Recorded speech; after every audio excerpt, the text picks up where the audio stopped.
Assalamualaikum warahmatullahi wabarakatuh. Halo teman-teman semuanya, masih tetap semangat kan? Ada sebuah kutipan nih yang mengatakan bahwa ilmu yang sejati seperti barang berharga lainnya tidak bisa diperoleh dengan mudah. Ia harus diusahakan, dipelajari, dipikirkan, dan lebih dari itu harus selalu disertai doa. Dan siapapun yang berjuang mencari ilmu karena Allah akan dijaga setiap langkah perjalanannya sampai ia kembali. Nah, pada kesempatan kali ini, kami dari kelompok 7 kelas PAI sesi 2 jurusan Pendidikan Biologi Universitas Siliwangi yang beranggotakan Aditya Surfajriyah, Maya Putri Andaristi, Nina Andini, Intan Nurpalupi, Lutfiah, Wina Anggraini, Detria Lestariani Fitri, dan Zahra Hanif. Nah, pada presentasi kali ini kami akan membahas materi bab 13 mengenai moderasi beragama. Adapun sistematika pembahasan presentasi kali ini yang pertama yaitu pengertian moderasi, kedua prinsip moderasi, dan yang ketiga bentuk moderasi. Jadi, apa sih moderasi beragama itu? Dan seberapa pentingkah pemahaman mengenai moderasi beragama dalam kehidupan? Untuk lebih jelasnya, mari kita simak pembahasan yang akan disampaikan dalam video presentasi kali ini. Pengertian moderasi. Apa sih moderasi itu? Mungkin sebagian dari kita merasa asing mendengar istilah moderasi. Menurut Misrawi 2010 halaman 13, moderasi Islam dalam bahasa Arab disebut dengan al-wasatiyah al-islamiyah. Al-Qardari sendiri menyebut beberapa kosakata yang serupa makna dengannya, termasuk kata tawazun, i'tidal, ta'adul, dan istiqomah. Sementara moderasi Islam dalam bahasa Inggris disebut dengan Islamic moderation. Nah, jadi moderasi Islam ialah sebuah pandangan atau sikap yang selalu berusaha mengambil posisi tengah dari dua sikap yang berseberangan dan berlebihan. Sehingga salah satu dari kedua sikap yang dimaksud tidak mendominasi dalam pikiran dan sikap seseorang. Selain daripada itu, istilah moderasi menurut Khalid Abu El-Fadl dalam The Great Thief ialah paham yang mengambil jalan tengah, yaitu paham yang tidak ekstrim ke kiri dan tidak pula ekstrim ke kanan. Hal ini bisa mengantarkan seseorang untuk berlaku adil. Prinsip moderasi yang pertama adalah keadilan. Adil berarti sama. Persamaan ini sering dikaitkan dengan hal-hal yang bersifat imaterial. Menurut KBBI sendiri, adil ini memiliki 3 pengertian. Yang pertama adalah tidak berat sebelah atau tidak memihak. Yang kedua adalah berpihak kepada kebenaran. Dan yang ketiga adalah sepatutnya atau tidak bersikap sewenang-wenang. Makna al-adil dalam beberapa tafsir, antara lain menurut At-Tabari, al-adil berarti mewujudkan kesamaan dan keseimbangan antara hak dan kewajiban. Oleh karena itu, hak asasi tidak boleh dikurangi sebab merupakan sebuah kewajiban. Islam sendiri mengedepankan keadilan bagi semua pihak. Oleh karena itu, banyak ayat Al-Quran yang menunjukkan atau mengajarkan mengenai keadilan. Karena tanpa adanya keadilan, maka nilai-nilai agama juga tidak ada artinya. Dan tanpa keadilan juga, maka kemakmuran dan kesejahteraan hanya akan menjadi angan-angan saja. Di dalam buku Moderasi Islam dijelaskan bahwa sekurang-kurangnya ada 4 makna keadilan yang dikemukakan oleh para pakar agama. Antara lain yang pertama adalah adil dalam arti sama. Maksudnya adalah persamaan hak seperti yang dijelaskan dalam surat An-Nisa ayat 58. Kata adil dalam ayat ini berarti sama yang mencangkup sikap dan perlakuan hakim pada saat proses pengembalian keputusan. Ayat ini juga menuntut sang hakim untuk menempatkan pihak-pihak yang bersengketa dalam posisi yang sama. Yang kedua adalah adil yang berarti seimbang. Keseimbangan ditemukan pada suatu kelompok atau golongan yang di dalamnya terdapat beragam bagian yang menuju suatu tujuan tertentu. Yang ketiga adalah adil adalah perhatian terhadap hak-hak individu dan memberikan hak-hak itu kepada setiap pemiliknya. Maksudnya dengan menempatkan sesuatu pada tempatnya.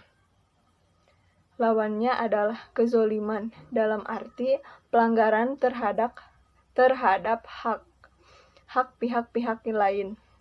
Dan yang terakhir adalah adil yang dinisbatkan kepada ilahi. Maksudnya adalah memelihara kewajaran atas keberlanjutan eksistensi, tidak mencegah keberlanjutan eksistensi dan diperolehkan rahmat sewaktu terhadap banyak kemungkinan untuk itu. Keseimbangan, tawazun. Tawazun berasal dari kata tawaza yatazanu tawazunan, yang berarti seimbang. Juga mempunyai arti memberi sesuatu akan haknya tanpa ada penambahan dan pengurangan. Dan keseimbangan tidak tercapai tanpa keadilan. Keseimbangan sebagai sunnah kauniyah berarti keseimbangan rantai makanan, tata surya, hujan, dan lain-lain. Sebagaimana firman Allah dalam Quran Surat Al-Infitar ayat 6-7. Prinsip moderasi di sini diwujudkan dalam bentuk keseimbangan positif dalam semua segi, baik segi keyakinan maupun praktik, baik materi ataupun maknawi, keseimbangan duniawi ataupun ukhrawi, dan sebagainya. Islam menyeimbangkan peranan wahyu ilahi dengan akal manusia dan memberikan ruang sendiri-sendiri bagi wahyu dan akal. Keseimbangan atau tawazun menyeratkan sikap dan gerakan moderasi. Adapun makna keseimbangan sebagai fitrah insaniyah, tubuh, pendengaran, penglihatan, hati, dan lain sebagainya merupakan bukti yang bisa dirasakan langsung oleh manusia saat tidak adanya keseimbangan, maka tubuh akan sakit. Keseimbangan hendaknya dapat ditegaskan dan dilaksanakan oleh semua orang, karena apabila seseorang tidak bisa menegakkan sikap seimbang akan melahirkan berbagai masalah. Agama senantiasa menuntut segala aspek kehidupan kita untuk seimbang. Tidak boleh berlebihan dan tidak boleh kekurangan. Salah satu yang menjadikan Islam sebagai agama yang sempurna adalah karena keseimbangannya. Keseimbangan merupakan keharusan sosial. Dengan demikian, seseorang yang tidak seimbang dalam kehidupan individu dan sosialnya, bahkan interaksi sosialnya akan rusak. Yang kedua yaitu toleransi.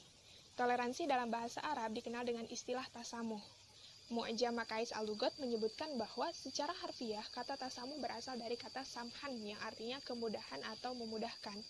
Sementara itu menurut Kamus Besar Bahasa Indonesia, toleran yaitu bersifat atau bersikap menenggang, menghargai, membiarkan, pendirian pendapat, pandangan, kepercayaan, dan sebagainya yang berbeda atau bertentangan dengan pendirian sendiri.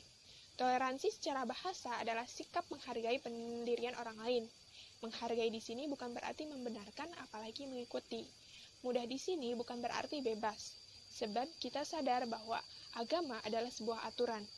Itu artinya toleransi beragama menurut Islam adalah menghormati atau menolerir dengan tanpa melewati batas aturan agama itu sendiri. Sebagai zat yang memiliki hak prerogatif tertinggi, Allah Subhanahu wa Ta'ala sesungguhnya sangat bisa dan sangat mudah memaksa hamba-hambanya untuk beriman tanpa terkecuali. Allah tidak menyatukan seluruh umat ini dalam satu model atau golongan, karena masing golongan memiliki syir'atan wa minhaja, yaitu aturan dan jalan yang terang yang sendiri-sendiri. Mereka akan terus berlomba melakukan kebajikan dengan cara aturannya, hingga mereka kembali kepadanya. Dalam Quran Surah Yunus ayat 99 yang artinya, dan jikalau Tuhanmu menghendaki, tentulah beriman semua orang yang ada di muka bumi seluruhnya. Maka, apakah kamu hendak memaksa manusia supaya mereka menjadi orang-orang yang beriman semuanya? Ayat ini secara tegas mengatakan bahwa seandainya Allah hendak menjadikan manusia seluruhnya muslim, maka Allah pasti bisa, tapi Allah tidak berkehendak.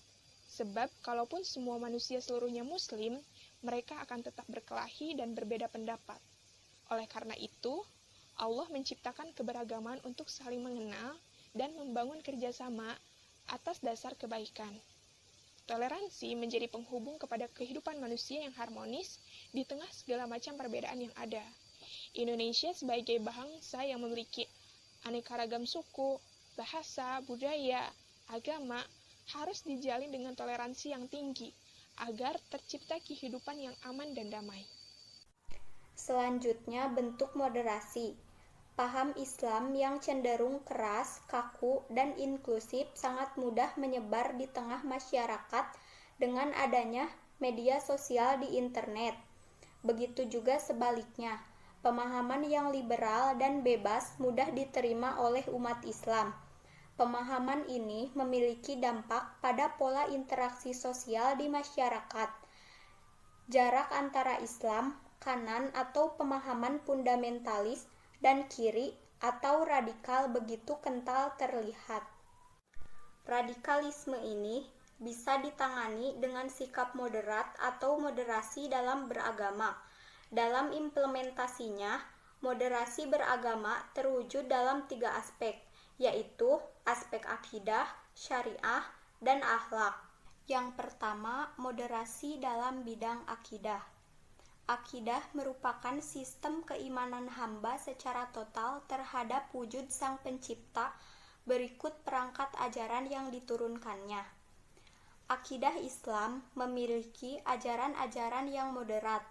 Ciri-ciri yang tampak adalah bahwa akidah Islam serasi dengan fitrah dan akal, mudah dan terang, tidak ada unsur kerancuan dan paradoksal, abadi, dan tidak bertentangan dengan ilmu pengetahuan.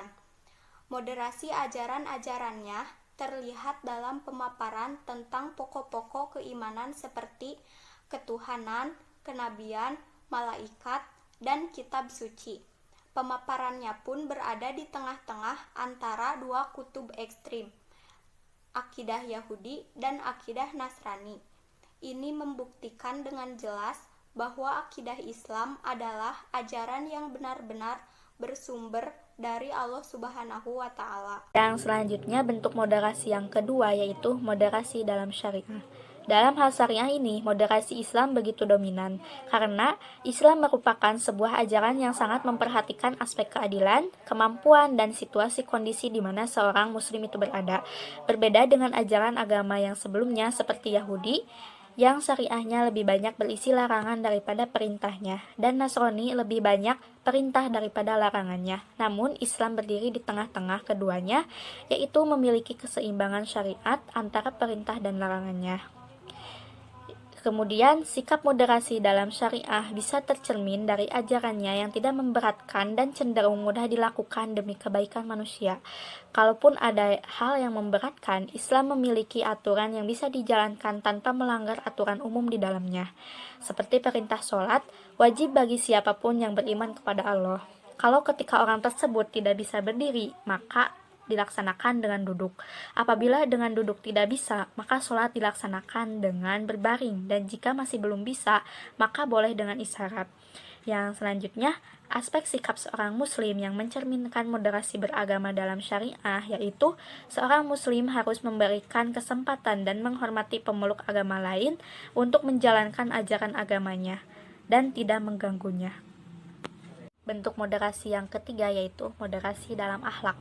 Dalam hal ini, moderasi akhlak berfungsi untuk bisa memposisikan diri untuk adil dan toleran dalam hidup bergaul dengan sesama manusia dengan tidak membatasi identitas kesukuan maupun agama. Rasulullah sebagai suri tauladan memberikan bimbingan dan contoh kepada umat muslim bagaimana membina hubungan sesama muslim agar terwujud Islam yang moderat. Tujuannya tiada lain supaya hubungan mereka semakin terjalin dengan baik. Dengan begitu, kasih sayang, kedekatan, dan keakraban di antara mereka akan saling terpancar. Di samping wujud akhlak yang mencerminkan moderasi terhadap sesama muslim, ada pula wujud akhlak moderasi terhadap non-muslim. Di antaranya, membina hubungan atas dasar prasangka yang baik, sikap yang santun, saling menghormati dalam aspek sosial, memberikan penghormatan atas keyakinan dan ajaran agamanya, dan bekerja sama mewujudkan kehidupan sosial dalam bingkai negara kebangsaan Republik Indonesia.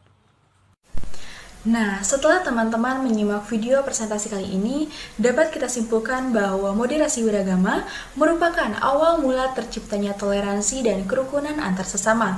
Maka dari itu, dengan cara inilah masing-masing umat beragama dapat memperlakukan orang lain secara terhormat, dapat menerima perbedaan, serta dapat hidup yang damai dan tentram tanpa memandang perbedaan.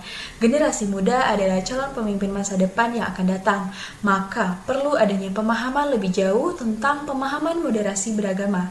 Sebagai generasi muda harapan masa depan, kita harus bisa menciptakan dan menjaga kerukunan serta menjunjung tinggi toleransi antar umat beragama.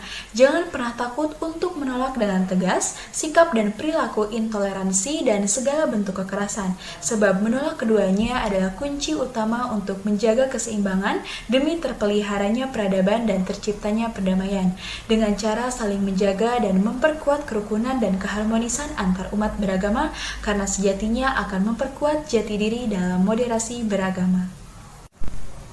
Alhamdulillahirrahmanirrahim, cukup sekian presentasi dari kelompok 7 materi bab 13 mengenai moderasi beragama.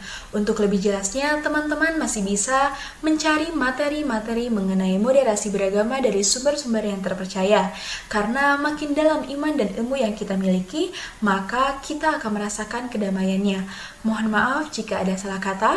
Nun wal qalami wa ma yasturun. Wassalamualaikum warahmatullahi wabarakatuh.